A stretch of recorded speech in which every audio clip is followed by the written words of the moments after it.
The Flamingos is a group or a flamboyance of friends who love to write and love to critique. The best part is that sometimes some of us agree and sometimes we don't, because we all bring our own perspective to a reading and to a question. In this podcast series, we share our perspective on writing through questions we receive at flamingosrightnow@gmail.com. I'm Catherine Brown. I'm a writer of published and award-winning short stories and flash fiction, and I'm working on a YA fantasy novel. Melanie? Hi, my name's Melanie McDonald, and I'm a retired criminal defense attorney, and I write mystery thrillers about women who kill and the men who love them. Wendy? Hi, I'm Wendy Kendall. I'm the author of brand new mystery series, Cat Out of the Bag. That's Cat with a K for Catherine Watson. She's a purse designer and amateur sleuth, from designer bags to body bags. Avis? Hi, I'm Avis Adams, and I write YA novels, historical, speculative, and fantasy. And I have a speculative YA novel with an editor, and I'm awaiting word. I also have a book of poetry, Quilcene, that was published in 2019. Carl. Hi, my name is Carl Lee, and I write paranormal fantasy. And like Avis, I have a novel being prepared for an author, a publisher. All right, so our question today is, how much description do you need in your novel? I love this question, and I have to say that I have struggled with it from time to time.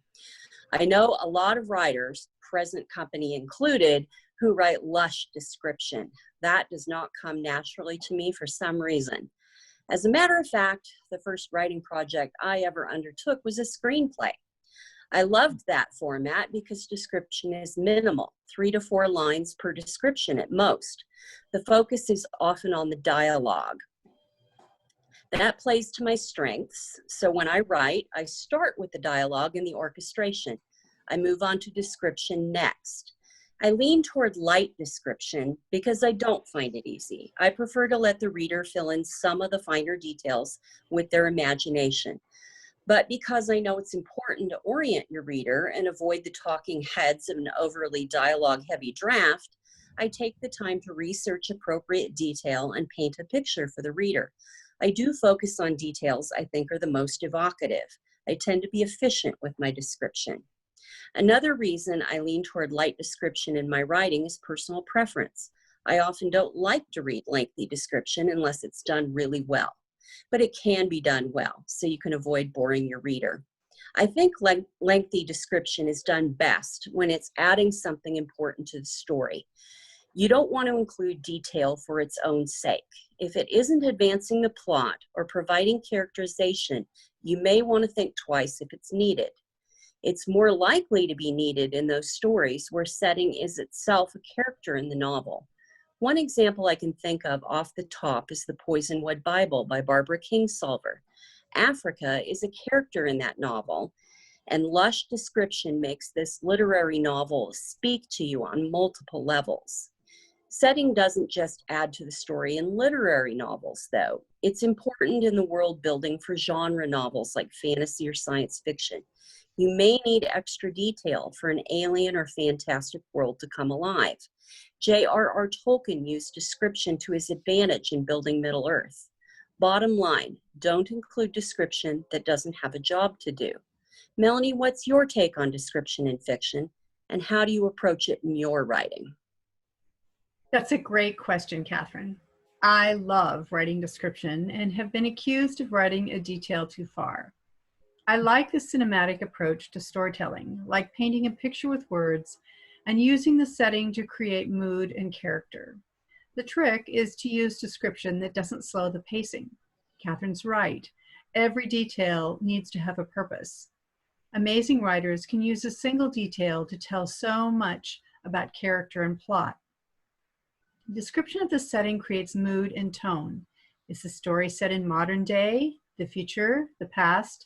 How you describe the world the characters inhabit will tell the reader if this is a dystopian world, a world of comfort and ease, or fast-paced modern urban area. The setting should reinforce the plot.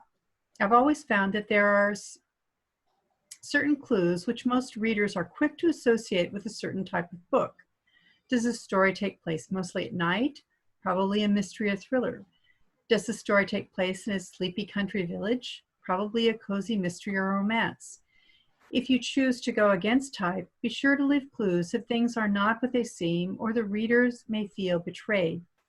I'm not asking authors to use stereotypes, just that there are certain expectations we as readers have learned to count on. For instance, if you describe going to the attic at night amid a thunderstorm, it would be out of sync to be going there to meet the garden club for tea. If it is, you better have a darn good reason for doing that. One more thing. I have a passion for words. Love them. Love the rhythm, the sounds, how they look on the page. But the descriptive words should fit the story. If you're writing a thriller, it might be wise to use the language of the thriller, not the language of Jane Austen. The descriptions in romance tend to differ in language and tone from those of hardcore science fiction. However, one of the best books I've ever read used the most heartbreaking and beautiful language to describe utter chaos. So there are rules and there are the rule breakers. Wendy, I know you use description very effectively. Can you share some of your tips? Description is something an author wants to show, to reveal. I'm stingy with it. I paint a picture for the reader of when, where, and who that provides a foundation for the reader's imagination to embellish. Once an author's book is in the hands of the reader, it becomes a shared story. A reader will see the description on the page from their own perspective. That's part of the magic of stories. Where a character is, whether they choose to be there or are there by circumstance or by force, suggests things about that character to the reader. What a character wears, how they do their hair, how they keep their home. These are all details of description that are very useful tools for consciously placing clues. And if you write mysteries, description is also full of opportunities for placing clues to solving who did it and why. Establishing where each scene takes place, the look of the characters in it, and the timing in the story is essential, but a reader does not want an information overload. Paint the picture the reader needs and then visually reveal more description through the actions and point of view of the characters as the scene unfolds. Especially in a mystery, the reader is an active participant in the action. The devil is in the details. That means something straightforward at a first glance requires more thought or effort than expected to see all that is there. An author owes it to a reader to do the extra work to polish the purpose and wording of their descriptions and layer it with meaning. There's another older version of that saying, God is in the details. The attention paid to small things has big rewards because details are important. Readers are invested to dig in. They revel in the challenge. An author creates a better story when they reward readers with clues and foreshadowing woven into description. Avis, what do you say? I say thanks, Wendy. Excuse me. This is another great question that asks so much in just one sentence. I love all your responses. And I think I'll begin by saying that in description, excuse me,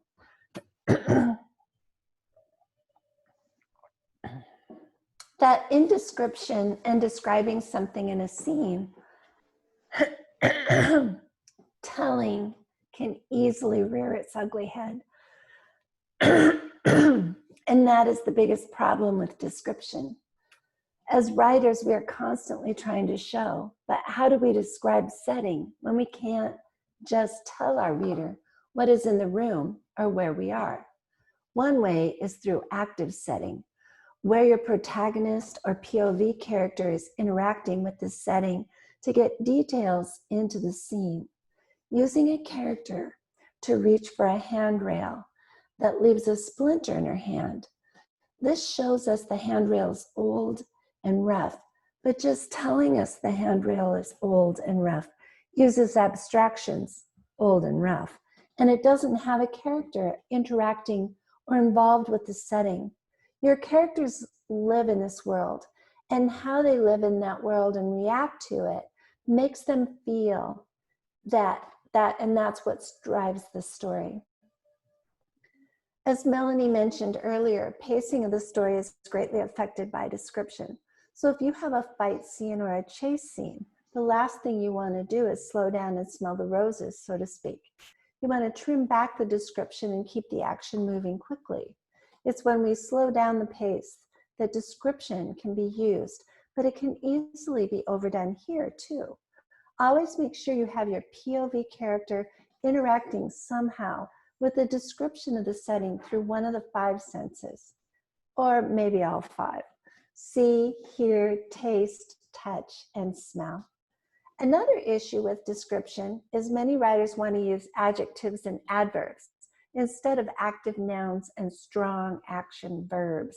A brightly lit room is a much different description than Shirley shielded her eyes as she walked into her husband's study.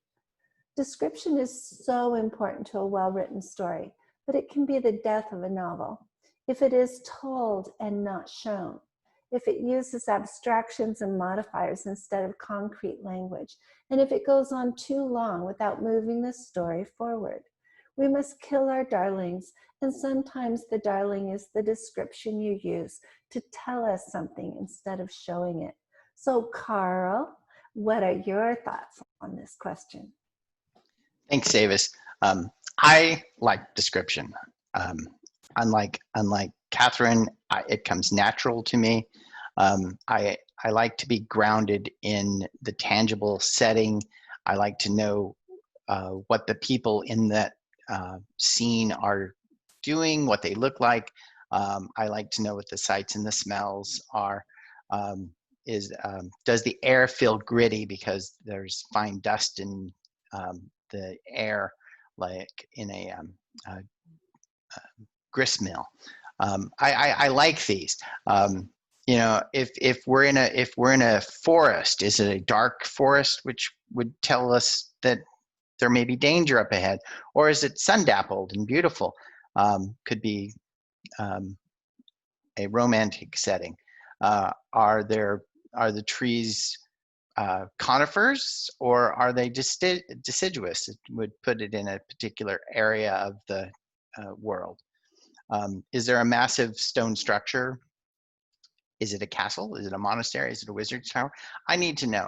I need to know these things so that I know how the characters should be responding to these.